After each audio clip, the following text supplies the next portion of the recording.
Hey, you guys, we are live from South by Southwest. Yes, you can see greenery behind us. We are no longer in Minnesota, where it's snowy and cold. I'm sorry. But we are now joined by Sylvan Esso. Hello, you guys. Hi. So South by Southwest, it is an ever-changing, chaotic whirl of an adventure. And I'm trying Just like America. Yeah, exactly. That whirling emotion we have. And I'm trying to kind of give people the idea of what it actually is like. So why do you guys come to South by Southwest? What does it feel like while you're here? Wow. Well, I have no idea why we come here. It feels like being in like a baby mosh pit all of the time. Yeah. Like a Dropkick Murphys mosh pit if the Dropkick Murphys were 7. Yeah. Imagine Just like, yeah, So it's it's bumping Yeah, into so you. it's just like kind of one delicate. city where there are exactly 1,000 corporate-sponsored children's birthday parties Yes, that's what it is. happening in every space possible. Mm-hmm.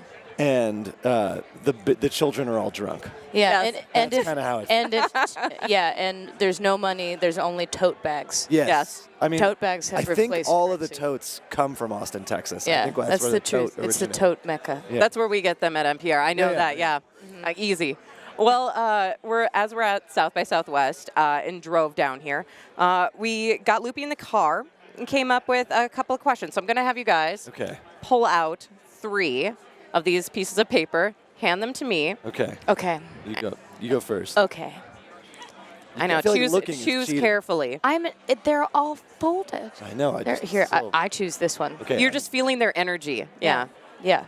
Good. I'm glad that you're doing it this way. It feels. I got 2. He peeked. You just peeked. I thought I had 2, and I was You do right. have 2. Yeah. Well, now you picked those 2. You picked that one. That was it. You can't. It's the same with fries. Yeah, it's like with If you fortune grab- cookies. Yeah. Yeah. You grab them, it's yours. You touch it, it's yours. All I right. just want this to be legal. Yeah, Okay. these are legally binding questions. It's the truth.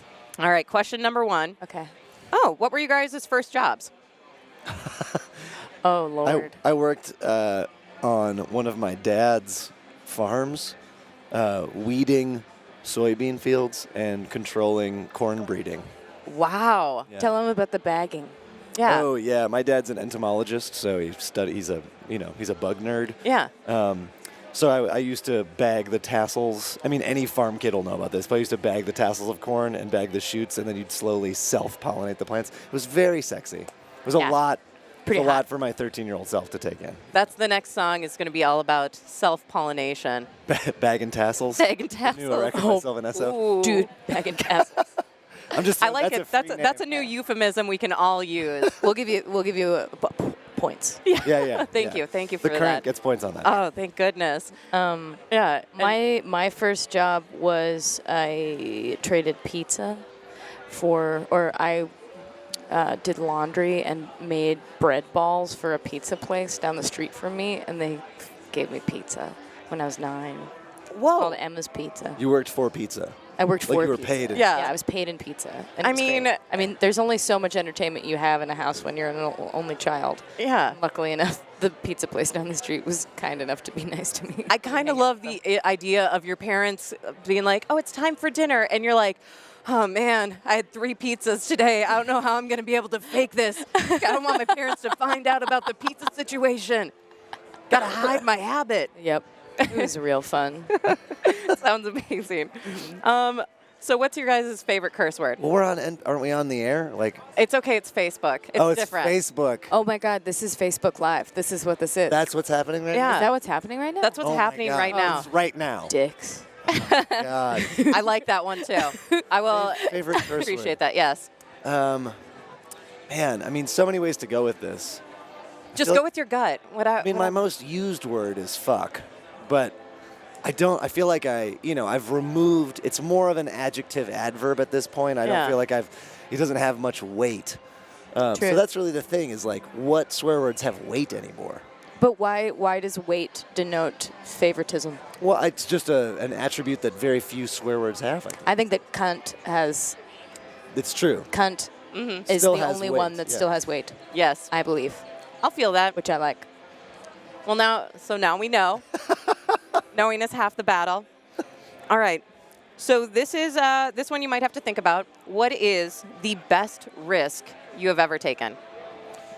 Moving to North Carolina, Really? hands down. So why? What made you move to North Carolina? I had lived in Milwaukee for like 11 years, and I just all of a sudden had one of those moments, which I'm sure plenty of people have had, where you like realize that you have like total clarity over the next 5 years of your life, and you're like, I know if I stay here, I know exactly where I'm going to be, and it won't be bad, but I won't be thrilled with it either. Yeah. And I just knew I needed to do something. And I was playing with the band Megafaun, who you guys have also been very nice to, but in North Carolina, and I was like, I'll just go there.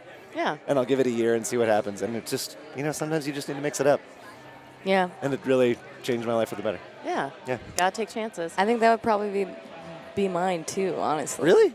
Well, yeah, that's such a big risk. I moved to North Carolina. From super cool Brooklyn. Yeah.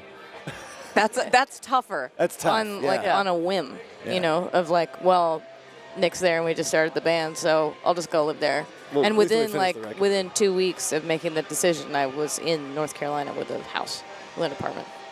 Yeah.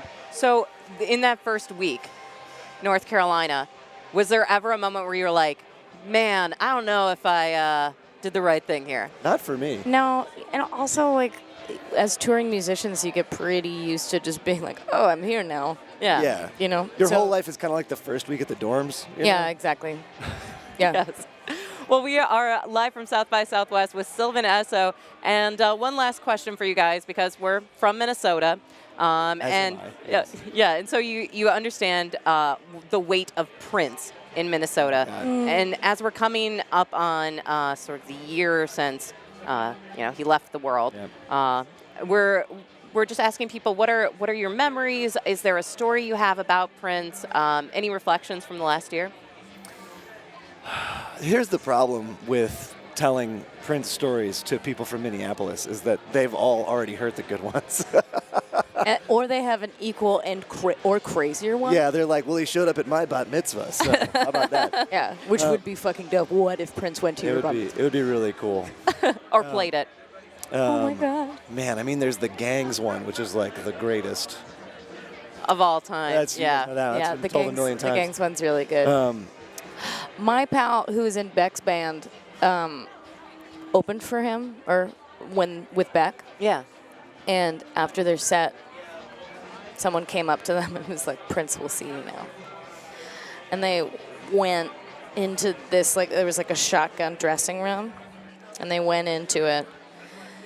And there was a door, like, they were all sitting on a couch here, and there was a door down here. And the door opens, they hear it open, and then they see two little purple slippers.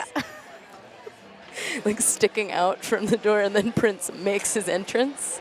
And he filmed the entirety of their set and put a DVD of it into the TV and gave them notes on their set before he went on. That's amazing. I love that. He's just the coolest human. Yeah. He was the best. Yeah, and he was like, you should take more of a solo here. You should probably step forward a little bit more, I think.